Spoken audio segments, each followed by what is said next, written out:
Well, I've got some bad news for you, my friends.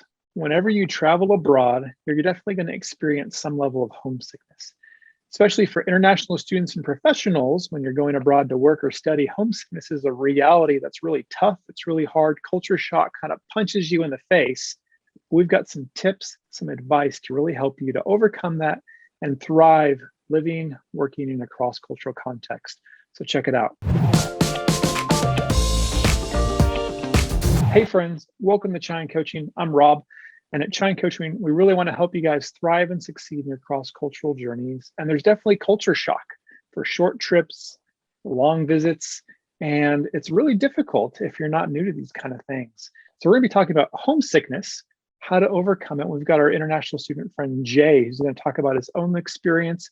We want to give you guys some really practical tips to deal with these tough struggles, being in a different culture away from home and family that you can implement in your lives to be healthy and more successful.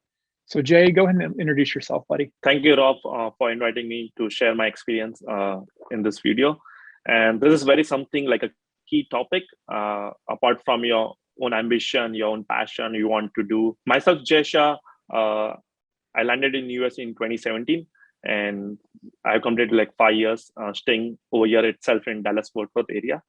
I completed a master's at SMU, which is a private university.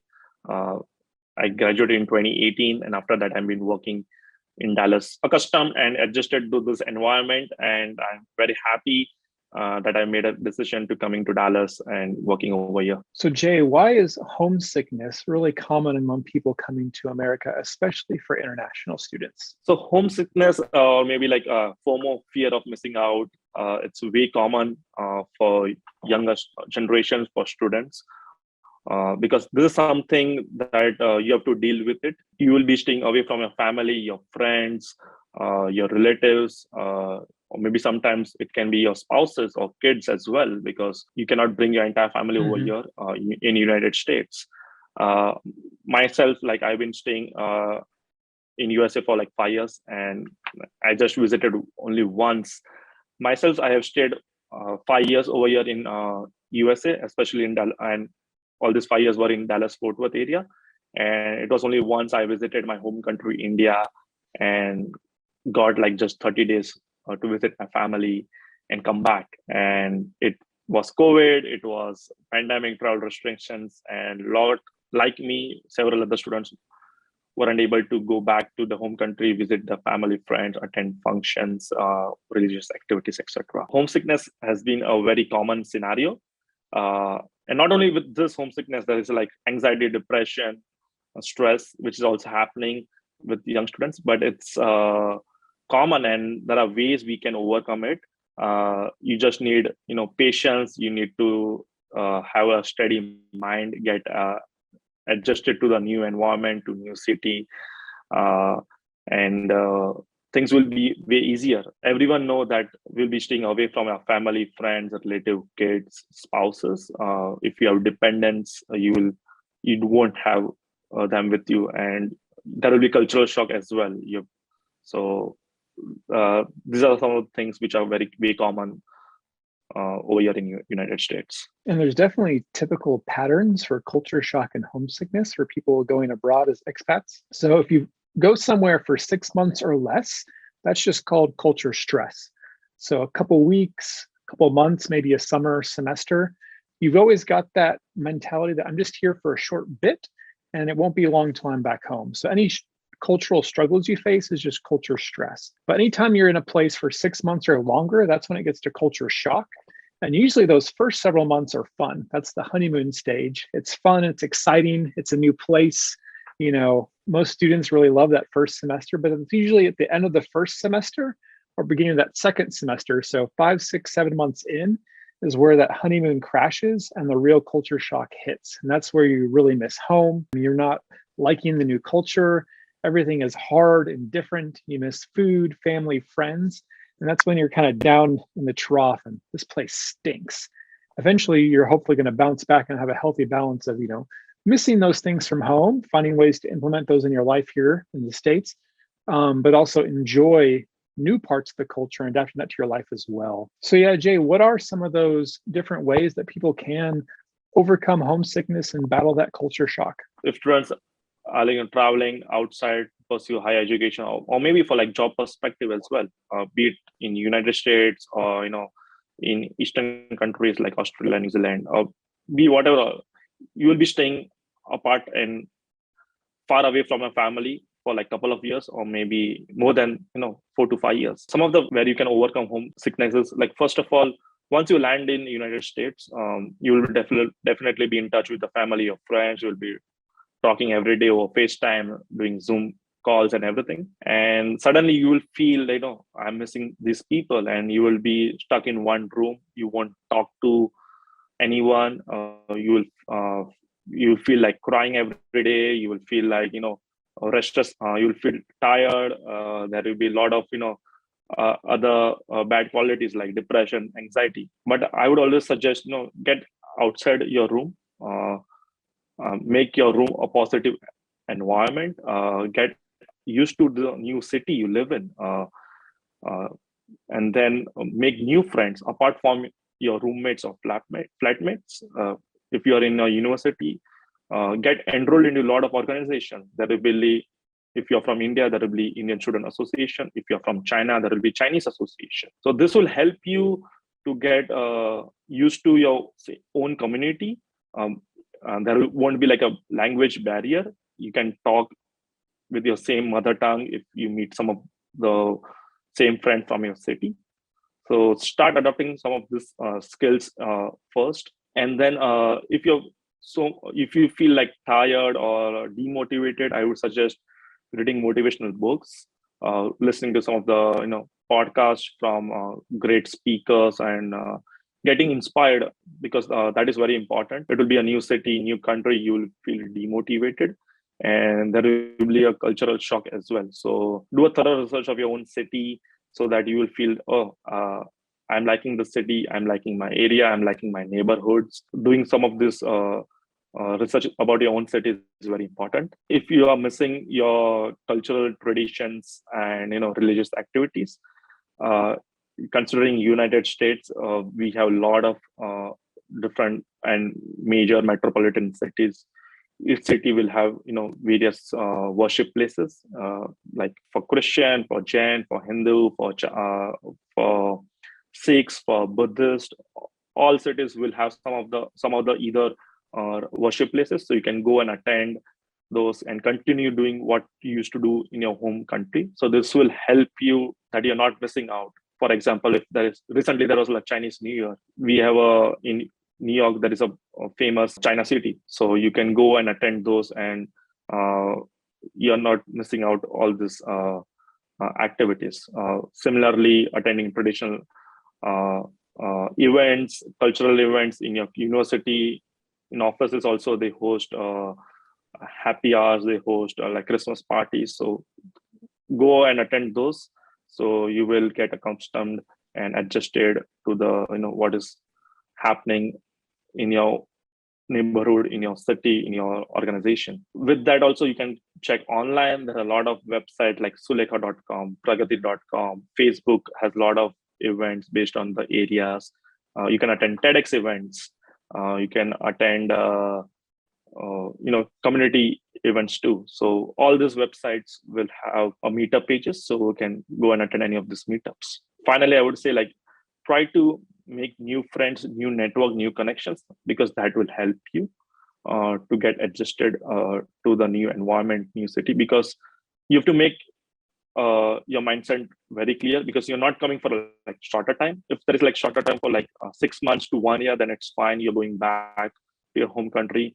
But if it's will be staying for like longer period of time, you have to make sure that you're making connections, making new friends, not only with your own community, but native people, like Native Americans, so that their culture and traditions as well, because that is very important, because you will be staying in the same city or country for longer period of time. You can also try doing some side activities, continuing your passion, do some new creating or exploring like new hobbies, like painting, or singing, or if you're fond of traveling, you can travel a lot.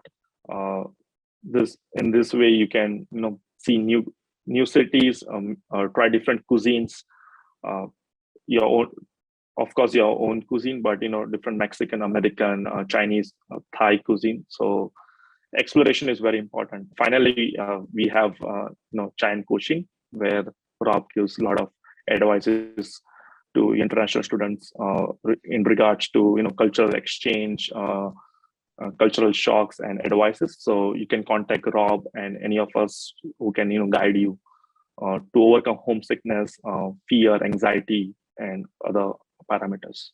Jay, those are some awesome tips, awesome ideas. I totally agree. And I think one of the biggest things that's going to serve people in culture shock and homesickness is getting out of their bubble.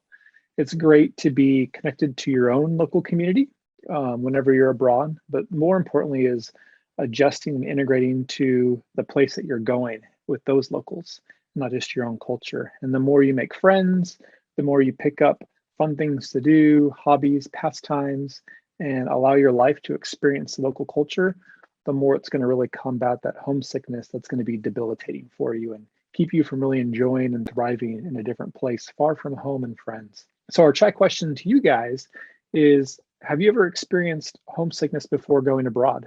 Or what kind of homesickness, or what causes that? Let us know. And if you have tips, what things have helped you with your homesickness as well, tell us in the comments what has helped you overcome culture shock. Let's try and learn from each other. So please share those in the comments. But Jay, what are some maybe other things that you've done or you've personally tried? You've been in America for 5 years now, only been home one time. So what have you done to combat homesickness that's really worked for you? So when I came to Dallas, I did a thorough research about the city. I explored the entire city myself with my friends, be it like for our own tradition, or for getting adjusted to the new environment. So in that way, I felt like this is my second home. I know everything about Dallas now, from in and out, from the downtown to going towards the northern Dallas, like close to Oklahoma. So that helped me. Secondly, I kept my mindset very clear, like doing meditation, listening to podcast, having a mental awareness is very important, and doing some self development myself, which helped me to stay positive, be confident, and not going into the FOMO phase, like fear of missing out. Mm-hmm. So in that way, it helped me. And also some of the things which I mentioned earlier, I practiced that. I later met Rob, so we had a lot of conversations and exchanges in terms of cultural understanding, and with that I also understood what is American culture is. So I attended churches, I attended the Easter festival, I attended what is Thanksgiving. So in that way, I know my tradition. With that, I also know what is American culture and tradition is, and this was very helpful to me. And I advise listeners and audiences to practice some of these things, because homesickness is very crucial and it's very delicate topic. So sometimes you can't share with anyone. And the main thing is it affects your mental health first. And if it affects your mental stability, then you won't be active in your other areas like studying, doing assignments, projects, traveling, or maybe working in office. So definitely share with your colleagues, with your best friends, your roommates and families, and always stay in touch with your family members who are back in their home country. Yeah, Jay, those are some great examples. I know when I worked in India for several years, it was good for me to have a healthy balance of staying in touch with my family and friends back home, but not too often, but making sure I had good friendships there in India.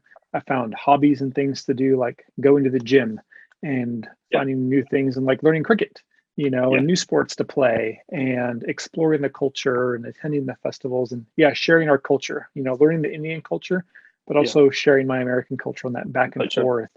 And that really helped me fight against homesickness and in a very different cultural setting. But I think there's a lot of really practical things you can do. You're not alone. And I know the universities have lots of great resources as well. So don't hesitate to reach out if you have questions or need help. because it can be hard, but that's okay. It's going to be hard for everyone, but we know you can do it. We're there to support you, and there's lots of other people to support you there too. We're also making another video with Jay, kind of on a separate topic about how to publish papers and present at conferences for technical papers. So check that one out. We've got some other fun videos we've done with Jay as well regarding visa interviews and his master's degree in telecom at SMU. So some great resources for you guys. And Jay, again, thanks for bringing up this more personal, sensitive, but helpful topic about homesickness and sharing about it with our friends. Yep. Thank you so much, Rob. And for the audience, if you feel want to share something or need some guidance, we are always there. And do check out the Giant Coaching videos on YouTube and on other social media, and we are there for you. Definitely. Thanks. Yeah. Connect with us on social media, like on Instagram, LinkedIn. Be subscribed to the Giant Coaching email newsletter as well. And yeah, we're there for you. We love having you guys tune in, and we're excited to see you next time in our next video. Yeah. Cheers. Cheers. Thank you.